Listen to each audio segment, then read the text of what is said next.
The big levels to Bald Mountain Offroading Trail officially starts at this point here, point B on my map. I'll put the coordinates in the description. But I started at the bottom of this map, point A. That's the intersection between 664 and Coal Road, COAL Road. That segment right here that I show on this map from point A to point B is called Big Levels, and it's essentially just gravel. I don't consider that off-roading. This is what it looks like. So that was Big Levels, this entire segment, all the way up to point B on this map, which is to me the official beginning of the Big Levels to Bald Mountain Trail. I'll have these coordinates in the description. Alright, so this is the beginning, and this is what the beginning looks like. Here's the rest of the trail. So once you get on 162 has a lot of side roads or bypasses or whatever you want to call them.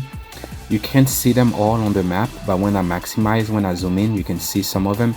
And it all goes into Blue Ridge Parkway right here, where you see that little star. That's the end of the trail, and it looks like this. So at the end of the trail, if you start where I showed you, you'll end up on Blue Ridge Parkway. This is Blue Ridge Parkway. When you make an immediate right, you'll see a little emergency side road, and that's where you can air up. Okay, now the actual trail. The trail has a lot of tight turns like this one here. Oops, I should have turned on my front lockers. The tire is spinning too much. Here's another example of a tight turn coming up. In fact, I saw a Ford 250 stuck on one of those tight turns, but it wasn't completely stuck. They just backed up and then they took the turn again. Here's that last turn I wanted to show you. But there's so many other turns. You can refer to the map I showed previously to see all the turns.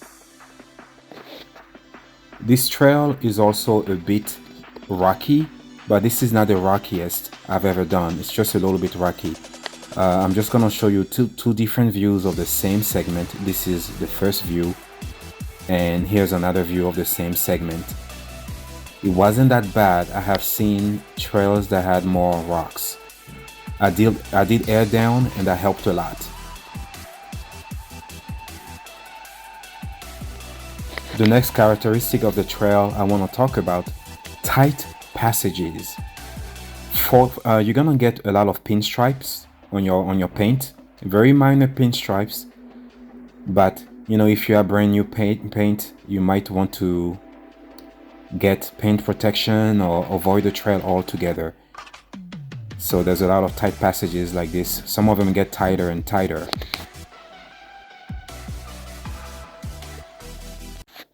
And this segment here coming up might have been the tightest, although very, very beautiful, but a lot of pinstripes on my paint. Very, very tight. Here's additional footage of all the foliage, the evil foliage that cost me some minor scratches on the paint of my car, of my Jeep. If you love water crossing, you'll be very happy here. There's a lot of water crossing obstacles. Some of them are very deep. At the time that I went, the deepest was about 23 inches. Actually, that's the one coming up right here. I got stuck here, 23 inches of water crossing. However, I was able to free myself with basic mud recovering techniques and without having to use my winch. Otherwise, some of the water crossing had a bypass and some didn't. It was just straight. I believe, if I remember correctly, the toughest ones had bypass. So the next thing I want to show you is this. Potentially the toughest obstacle on this trail. It has a bypass just on the left of it, and at the highest point, this height right here is about 14 inches tall. I had a conversation with my spotter, and we decided to take the bypass to the left. I always listen to my spotter in situations like these. You got it. You about to climb. All right, start standing to the right. The final major feature of this trail is this absolutely magnificent view. You will see signs for it. I believe the sign said Bald Mountain Viewpoint. Before you see the signs, you will start peeking at it through the trees. But then when you get to the viewpoint, there is an uninterrupted view of this. You have to walk a little bit, a tiny little hike, but it's amazing. It's worth it. I stayed there a little bit, just in awe, absolutely amazed. So I'm going to show a little more from the trail and then wrap it up with a final view of the map, just in case somebody missed it in the beginning. So this trail is in Lyndhurst, Virginia. I started on 664 and Cole Road. I called it Point A on my map. You don't have to start there because the official trail starts on what I call Point B. I will provide the coordinates for that. And here is Point B. That's the intersection of Cole Road and 162.